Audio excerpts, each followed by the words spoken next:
Assalamualaikum warahmatullahi wabarakatuh. Salam sejahtera bagi kita semua. Yang terhormat Ibu Muria Putriana selaku dosen mata kuliah Government PR. Izinkan kami memperkenalkan diri. Kami dari kelompok magang Kementerian Pertanian ingin menyampaikan presentasi kami tentang sejarah humas pemerintah, model dan fungsi humas serta contoh praktek kehumasan pemerintah demi memenuhi nilai UAS mata kuliah Government PR.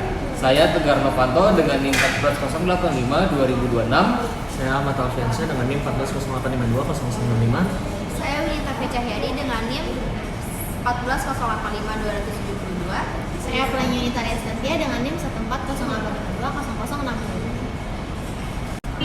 Sejarah humas pemerintah pertama kali dikenalkan oleh Presiden Amerika Thomas Jefferson saat ingin membuat pidato ke-7 di depan Kongres Amerika di tahun 1807 dengan mengganti kata state of thought menjadi public relation.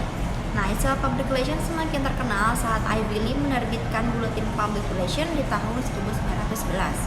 Perlunya gabungan PR baru disadari oleh Amerika pada dekade Perang Dunia I saat Presiden Wilson membutuhkan sebuah lembaga yang dapat menjelaskan kebijakannya kepada masyarakat. Lalu seorang wartawan bernama George Creel mengusulkan lembaga dengan nama Panitia Informasi Publik. Perkembangan public relation ini di lingkungan pemerintah mulai menghadapi tantangan di tahun 1913 saat Komisi Layanan Masyarakat mengumumkan ujian bagi publicity expert, disusul dengan ketentuan yang dinilai menghambat humas pemerintah, yaitu ketentuan yang dikeluarkan pada 22 Oktober 1913 ketika Kongres Amerika menyetujui The Gillette Amendment yang menyatakan no money appropriated by any act shall be used for the compensation of any publicity expert unless specifically appropriate for that purpose, yang artinya larangan pengeluaran untuk pakar publisitas sebagai bagian dari pemberian apapun kecuali uang itu secara khusus disediakan oleh Kongres. Larangan ini sebenarnya hanya membatasi kerja humas pemerintah, dalam arti tidak melarang sepenuhnya, akan tetapi setiap dana yang dianggarkan untuk humas pemerintah harus diidentifikasi penggunaannya dengan jelas. Nah, setelah Perang Dunia Kedua berakhir, pada 1949, hampir seluruh negara bagian dan pemerintah lokal di Amerika sudah memiliki program yang berkaitan dengan government PR. Sejarah humas pemerintah di Indonesia sendiri tidak bisa dilepaskan dari perkembangan dan keberadaan Kementerian Penerangan yang menjalankan fungsi-fungsi humas serta juga sebagai juru bicara pemerintah. Dalam rangka membangun eksistensi bangsa dan negara, maka diperlukan suatu lembaga nih yang mampu menjembatani antara pemerintah dan rakyatnya. Dengan sejarah, manusia menjadi lebih sadar akan kejadian yang terjadi di masa lalu, sehingga mereka dapat membuat pilihan dan mempertimbangkan pendapat. Sama halnya dengan sejarah hubungan masyarakat di masa Orde Baru dan Reformasi menjadi sangat menarik untuk diketahui, karena sistem pemerintahan masa lalu dan sekarang yang sangat berbeda. Kita dapat melihat bagaimana sejarah hubungan masyarakat di perusahaan, pemerintahan, dan politik serta perbedaan antara era Soeharto sampai sekarang. Humas di 3 sektor tersebut memiliki cara kerja yang cukup berbeda. Humas di perusahaan secara tidak langsung melakukan kegiatan penjualan, sedangkan di pemerintahan lebih berfokus pada membangun kepercayaan masyarakat luas dan hasil analisis yang menunjukkan bahwa pada masa Orde Baru, praktik humas belum dilakukan secara optimal di ketiga sektor tersebut. Salah satunya dikarenakan sistem pemerintahan otoriter yang kemudian berpengaruh pada sistem komunikasi. Di Orde Baru hanya perusahaan multinasional yang telah menjalankan praktik humas secara optimal. Humas pemerintahan pada masa Orde Baru hanya dijadikan sebagai penyambung lidah di mana humas belum memiliki wewenang dalam mengambil keputusan. Di era reformasi, para petinggi perusahaan, pemerintah, serta politik telah menyadari pentingnya hubungan masyarakat karena sistem pemerintahan yang telah banyak berubah sehingga komunikasi sudah dapat dilakukan secara dua arah. Perkembangan teknologi, perilaku masyarakat, serta kebebasan mengutarakan pendapat menjadi pertimbangan dalam mengikut sertakan humas. Di era ini, kerja humas menjadi semakin kompleks. Hard skill serta soft skill perlu dimiliki oleh seorang praktisi humas.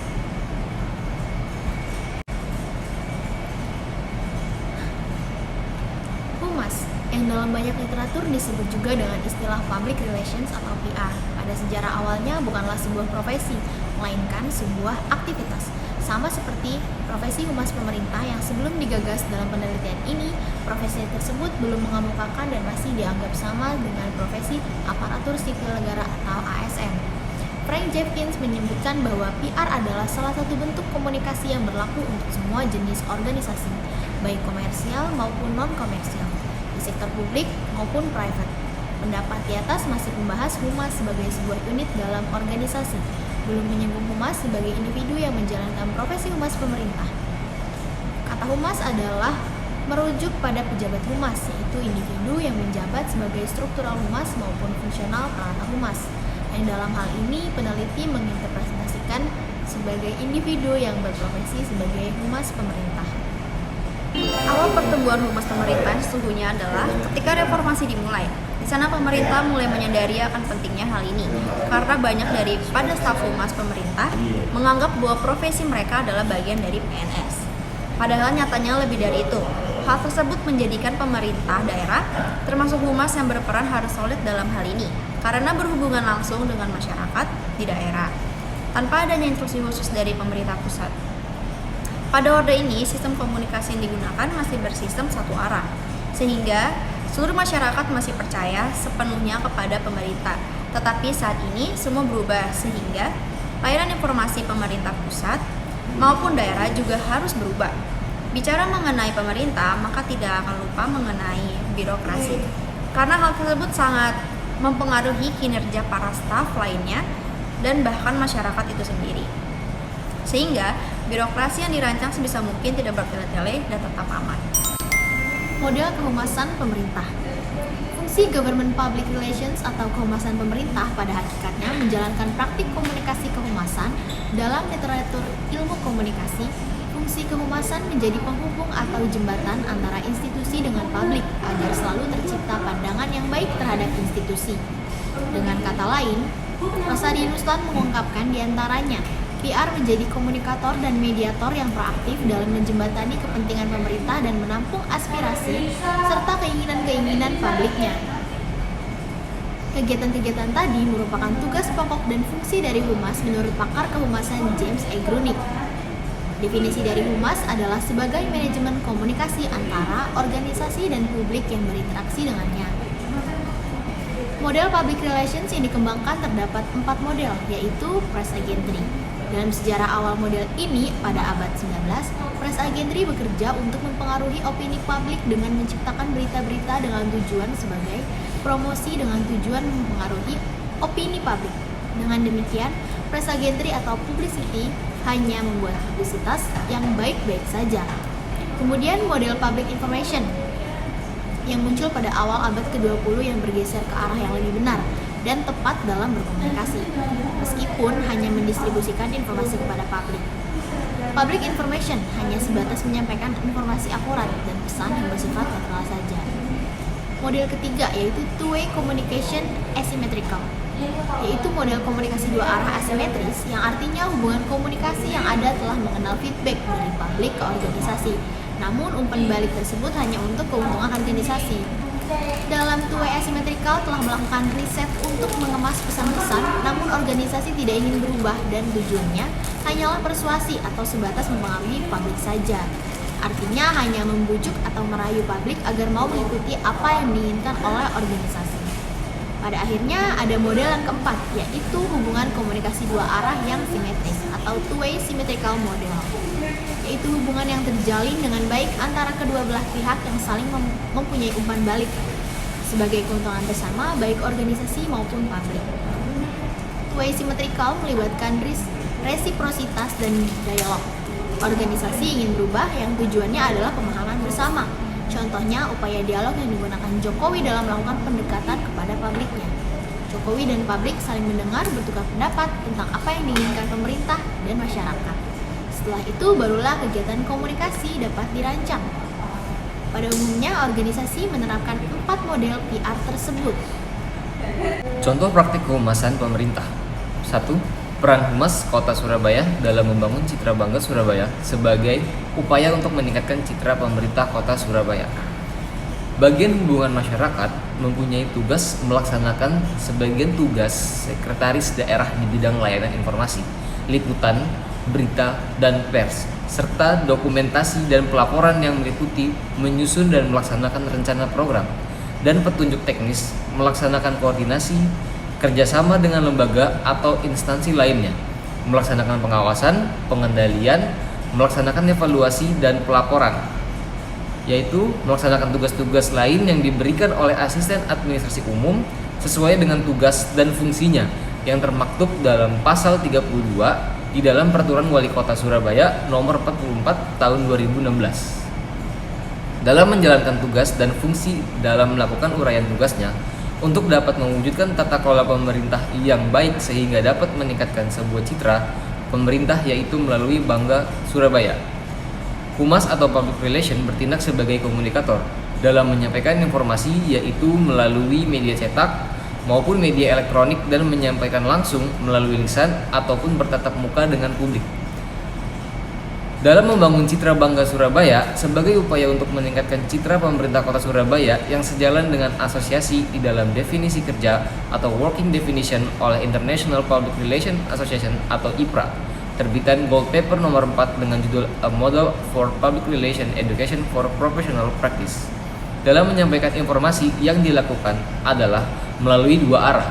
Yang pertama ialah Humas Pemerintah Kota Surabaya yang telah melakukan penyampaian dan penyebaran informasi kepada pihak publik atau masyarakat Kota Surabaya sebagai penerima informasi yang telah diberikan.